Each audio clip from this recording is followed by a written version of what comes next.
ഉത്തർപ്രദേശിലെ കാൺപൂരിൽ നിർബന്ധിത മതപരിവർത്തനം ആരോപിച്ച് ബജ്റംഗ് ദൾ പ്രവർത്തകർ ജയിലിലാക്കിയ പാസ്റ്റർ ആൽബിന്റെ മാതാവിന്റെയും സഹോദരന്റെയും പ്രതികരണം കൈരളി ന്യൂസിന്. മുഖ്യമന്ത്രിയുടെയും മന്ത്രി ജി.ആർ. അനിലിന്റെയും ഇടപെടലിൽ കുടുംബം നന്ദി രേഖപ്പെടുത്തി.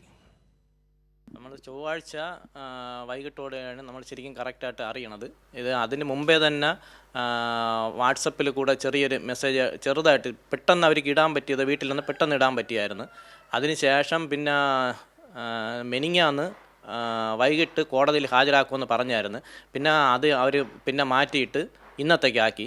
അപ്പോൾ അവസാനമായി നമ്മൾ ആൽബിനുമായിട്ട് ബന്ധപ്പെടുന്നപ്പോഴാണ് ആൽബിനോട് സംസാരിക്കാൻ പറ്റിയിട്ടുണ്ടായിരുന്നു. ആൽബിനുമായിട്ട് സംസാരിച്ചത് ഈ പിടിക്കപ്പെടുന്നതിന് തലേ ദിവസമാണ് നമ്മൾ അധിക നേരം സംസാരിച്ചായിരുന്നു. അപ്പോൾ ഇതിനെക്കുറിച്ചൊന്നും പറഞ്ഞിട്ടില്ലായിരുന്നു. ആൽബിൻ്റെ ഒപ്പം കുടുംബം എത്ര പേരാണ്? മക്കളടക്കം എത്ര പേരാണ് അവിടെ താമസിക്കുന്നത്? ഭാര്യയും 3 മക്കളുമായിട്ട്. 2 പേര് 8ാം സ്റ്റാൻഡേർഡിലാണ്, ഒരാൾ 5ാം സ്റ്റാൻഡേർഡിൽ പഠിക്കണം. അവിടെ വേറെ പൊയ്യ സമയത്ത് വേറൊരു ടീമുമായിട്ട് വർക്ക് ചെയ്തായിരുന്നു.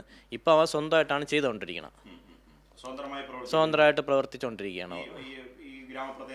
അത് പ്രവർത്തിച്ച് അവിടെ ആൾക്കാരുമായിട്ടൊക്കെ നല്ല സ്നേഹബന്ധത്തിലും നല്ല ഇതിലാണെന്നാണ് നമുക്ക് ഇതുവരെയുള്ള അഭിപ്രായം.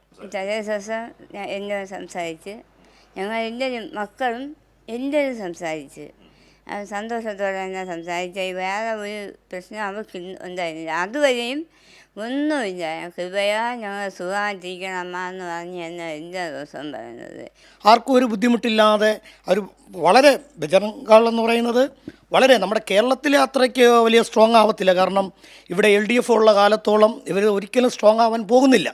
കാരണം അവിടെ അങ്ങനെയുള്ളൊരിതല്ല. അപ്പോൾ അതുകൊണ്ട് നമ്മുടെ ഗവൺമെൻറ് ഇതിന് മുൻഗണന ഇടും. കാരണം വളരെ ദുഃഖിതരായിരിക്കുന്ന ആ ഭാര്യ, 3 കുഞ്ഞുങ്ങൾ, ഇവിടെ ഇരിക്കുന്ന മാതാവ്, പ്രിയ സഹോദരൻ വളരെ ദുഃഖത്തിലാണ്.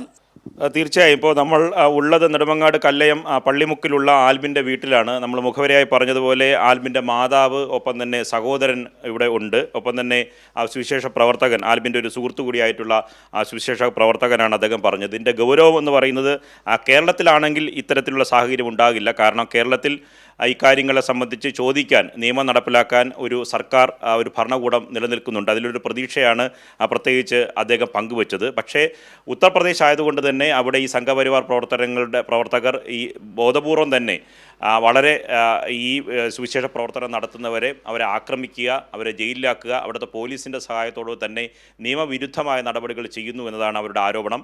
ഇക്കാര്യത്തിൽ ആൽബിനെ സംബന്ധിച്ചിടത്തോളം എത്രയും വേഗം അദ്ദേഹം ഈ റിമാൻഡിൽ നിന്ന് പുറത്തേക്ക് വരണം, ജയിലിൽ നിന്ന് പുറത്തേക്ക് വരണം. കാരണം അദ്ദേഹത്തിൻ്റെ ഭാര്യയും ഒപ്പം തന്നെ 3 കുട്ടികളും അവിടെയാണ് ഉള്ളത്. വർഷങ്ങളായി 10 വർഷക്കാലമായി അവിടെയാണ് അവർ വീട് വെച്ച് താമസിക്കുന്നത്. ഇപ്പോൾ 8 വർഷത്തിന് ശേഷമാണ് അവിടെ വീട് സ്വന്തമായി നിർമ്മിച്ചത്. അതിനു മുമ്പ് അവിടെ ചെറിയ ഒരു ഒറ്റമുറി വീട്ടിലായിരുന്നു ആൽബിൻ അവിടെ താമസിച്ചിരുന്നതെന്ന് ആൽബിൻ്റെ മാതാവ് തന്നെ അല്പം മുമ്പ് പറഞ്ഞതാണ്. അതുകൊണ്ട് ഇക്കാര്യത്തിൽ സംസ്ഥാന സർക്കാരിൻ്റെ അടിയന്തരമായ ഇടപെടലുണ്ടാവും. മന്ത്രി ജി.ആർ. അനിൽ കഴിഞ്ഞ ദിവസം ഈ വീട് സന്ദർശിച്ച് ബന്ധുക്കളെ ആശ്വസിപ്പിച്ചിരുന്നു. തുടർന്ന് അദ്ദേഹം മുഖ്യമന്ത്രി പിണറായി വിജയനുമായി സംസാരിച്ചു. മുഖ്യമന്ത്രി പിണറായി വിജയൻ അവസാനം ഒരു അപ്ഡേഷനായി നമുക്ക് പറയാനുള്ളത്, ഹോം സെക്രട്ടറിയെ ഇക്കാര്യത്തിൽ അടിയന്തരമായി ബന്ധപ്പെട്ട് ഈ വിഷയത്തിൽ പരിഹാരം കാണുന്നതിനുള്ള നിർദ്ദേശം മുഖ്യമന്ത്രി പിണറായി വിജയൻ നൽകി കഴിഞ്ഞു. അതുകൊണ്ട് അവിടെയും ഫാദർമാരുടെയും വിവിധ മനുഷ്യാവകാശ സംഘടനകളുടെയൊക്കെ തന്നെ പൂർണ്ണമായ പിന്തുണ ആൽബിനുണ്ട്. എത്രയും വേഗം തന്നെ അദ്ദേഹത്തെ ഈ ജയിലിൽ നിന്ന് മോചിപ്പിക്കാനുള്ള നടപടികളുമായിട്ടാണ് സർക്കാർ മുന്നോട്ട് പോകുന്നത്. അത് സംബന്ധിച്ച് ആൽബിൻ്റെ വീട്ടിൽ നിന്നാണ് അവരുടെ പ്രതികരണങ്ങൾ നമ്മളെടുത്തത്. ക്യാമറാമാൻ ജയപ്രകാശ് കൊട്ടാരക്കരയ്ക്കൊപ്പം നിർവൻ ചക്രവർത്തി, കൈരളി ന്യൂസ്, തിരുവനന്തപുരം.